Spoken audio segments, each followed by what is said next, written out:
Well, hello and welcome to First Baptist Church, and I'm French Harmon, and we're going to discuss FBC Re-Enters.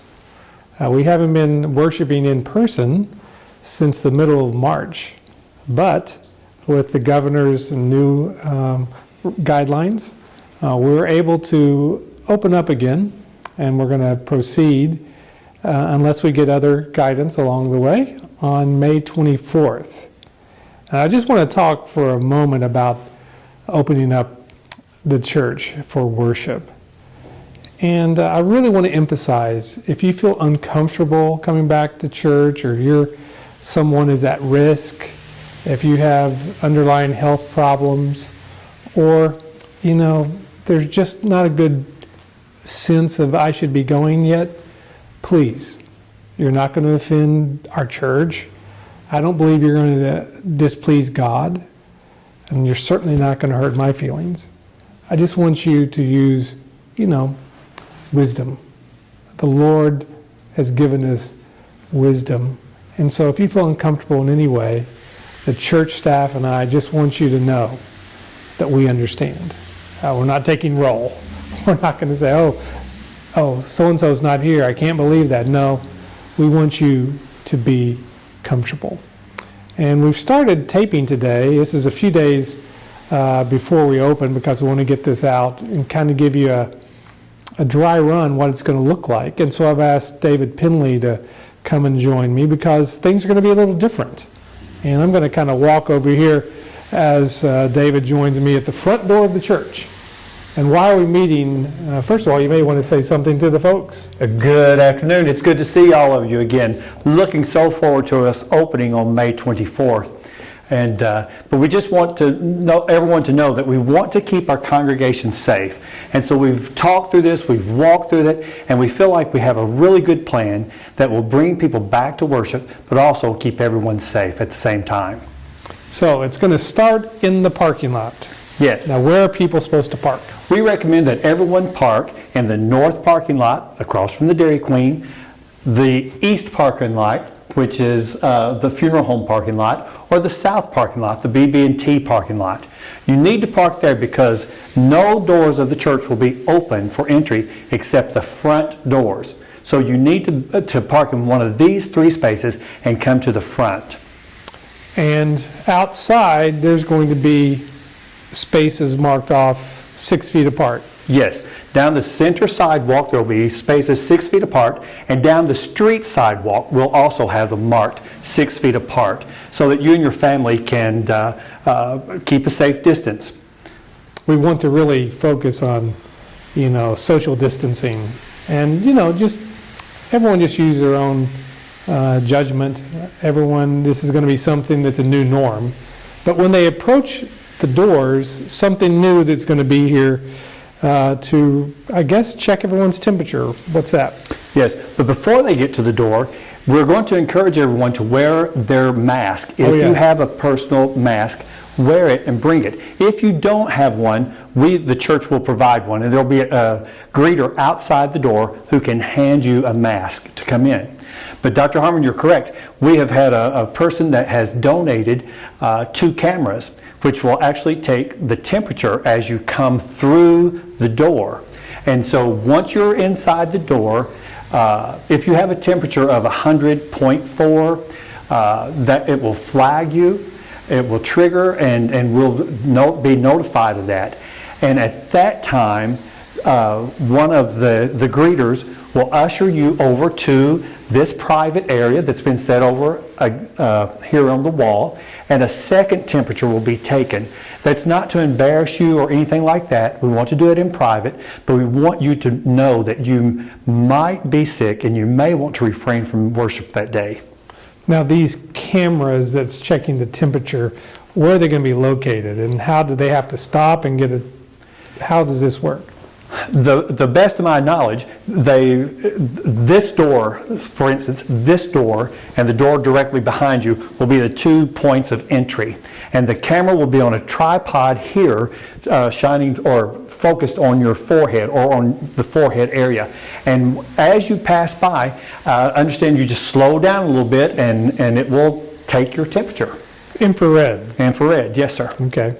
And then the secondary temperature would be in case they went over 100 for whatever. 100.4. And that would be administered by a smaller one. Yes, but it's a handheld that doesn't touch the body. It's just a pass over the forehead. So if I'm a worshiper on the 24th, I'm going to be social distancing coming in. Yes. I'm going to be wearing my face mask. Yes. And I'm going to have my temperature taken. Yes. And when I get into this building, there are going to be 2 bathrooms if necessary. Yes. The ladies, of course, on my right, men on the left. 1 person at a time. And then what happens there? There will be, again, there will be someone there to assist. They'll open the door for you. You go in, use the restroom, and then, again, 1 person, unless there's a small child that needs assistance. But then they'll go in, they'll use the restroom, come out, and then the person who is responsible for monitoring the restroom will go in and disinfect it before the next person can go in. Gotcha. So I'm coming in. I'm just going to go into the worship. When I go in, what's my next thing? What's going to happen to me next? As you come into the sanctuary, there will be a greeter right here at this door, and they will direct you to either end of the sanctuary, and there will be a greeter on both sides to take you down to your seat. Now, seating is not going to be wherever you want to sit. No, sir. We'll have to have ushers that will actually take you to your seat. Again, there'll be an usher here to direct you to one side or the other. Then at that wall or this wall, there will be an usher there to direct you down to the second or the third usher who will actually seat you. And that's what I was going to say. Now, don't get upset with us if you don't get to sit in your main seat, the one that you normally sit in. We're trying to get everyone in, and so you may just be patient with us. There you go. The question's been asked about masks. I think everyone, let's just be real about this for a moment. This is probably going to be the new normal for a while. And so, we wear masks so that we can, protect other people. We're not really protecting ourselves that much. And the question's been asked about children. Of course, children will be, when they go back to school, these will be all kinds of new normal situations. So we do want everyone in attendance that would to wear masks. And I just want you to self-monitor. But understand this is a risk, and we are going to go week to week.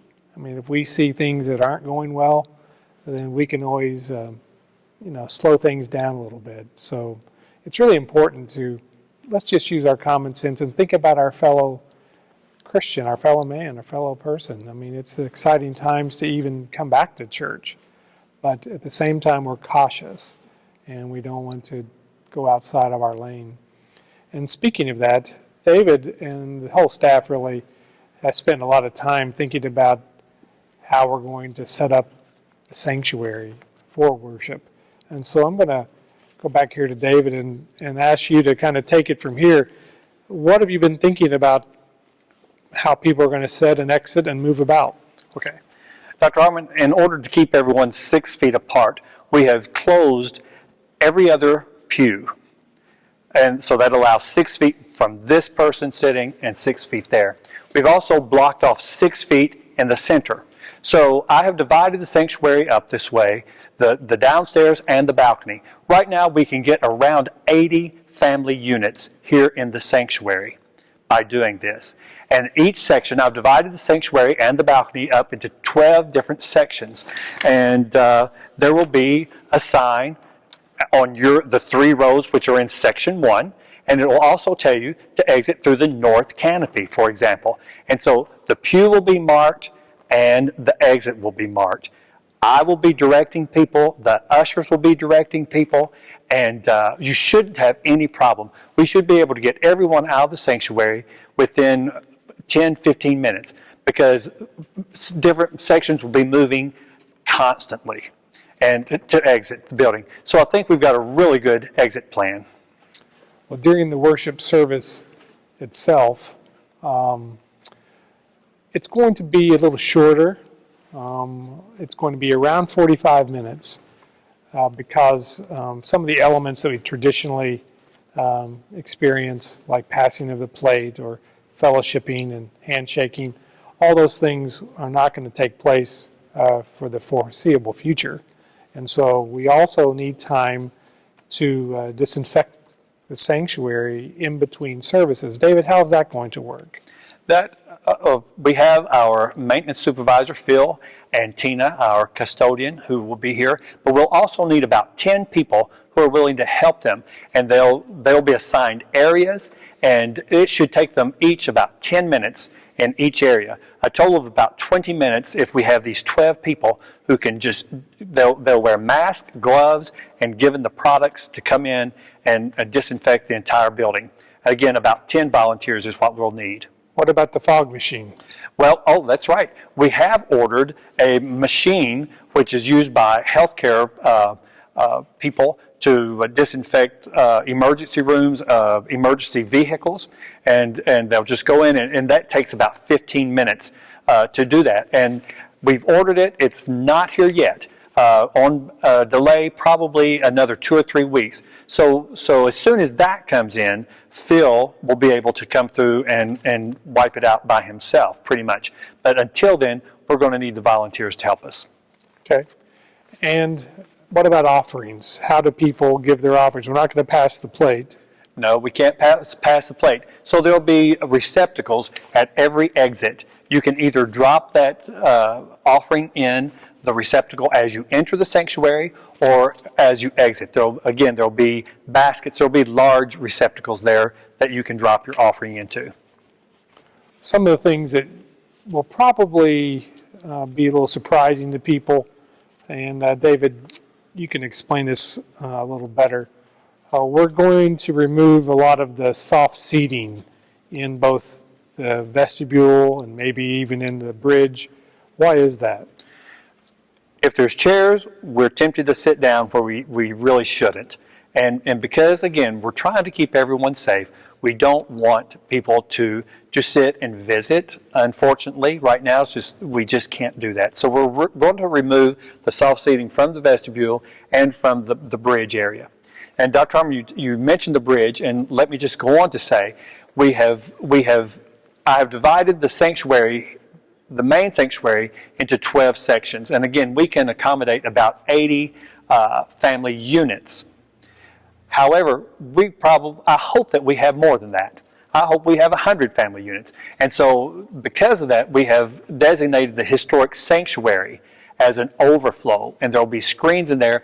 Again, I've divided it up into sections. There'll be ushers there to help you and to get you seated, and then we'll dismiss the same way. We'll dismiss by section and row. It'll be a very quick regression out. You know, this is a limited service. It's kind of like going through your favorite fast food restaurant. They don't serve everything right now, most of them. And obviously we're not going to be able to have a lot of the other programs that we normally have, like Sunday school, all of our children's programming, our nursery, mainly because we haven't been authorized to begin those programs yet. And in close quarters, it's just not practicing social distancing, obviously. But we've had to make several difficult decisions. We're not going to open up the building. And so you're not going to be able to go up to your Sunday school class, and you're not going to be able to go to the youth department or the nursery. And there'll be no donuts or any type of drinking as far as coffee or any type of juice. That's not going to happen for a little while. Is that right? I'm not coming. No. No, I'm kidding. That is correct. Right now, at this time, we just can't have that socialization. We just can't do it until the governor or until there is a vaccine or a treatment that we know that's effective. We just can't risk it. So, are there other items we need to cover in this short video?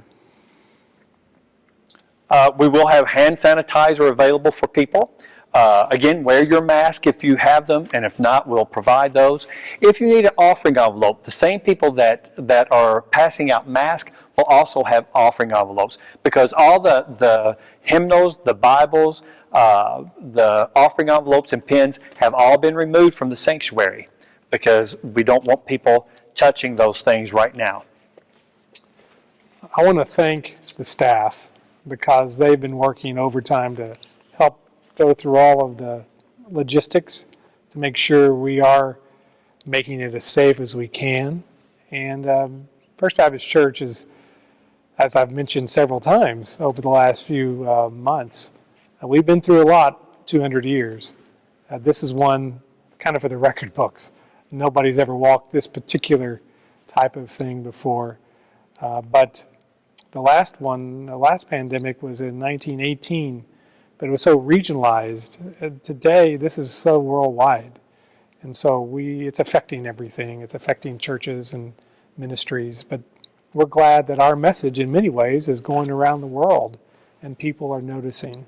So, that being said, we'll have additional videos and reentry points along the way. But thanks for all that you're doing currently. And we look forward to seeing those who can make it. And if you can't make it, please know that we understand. And we just want you to worship where you can. Worship isn't confined to this building.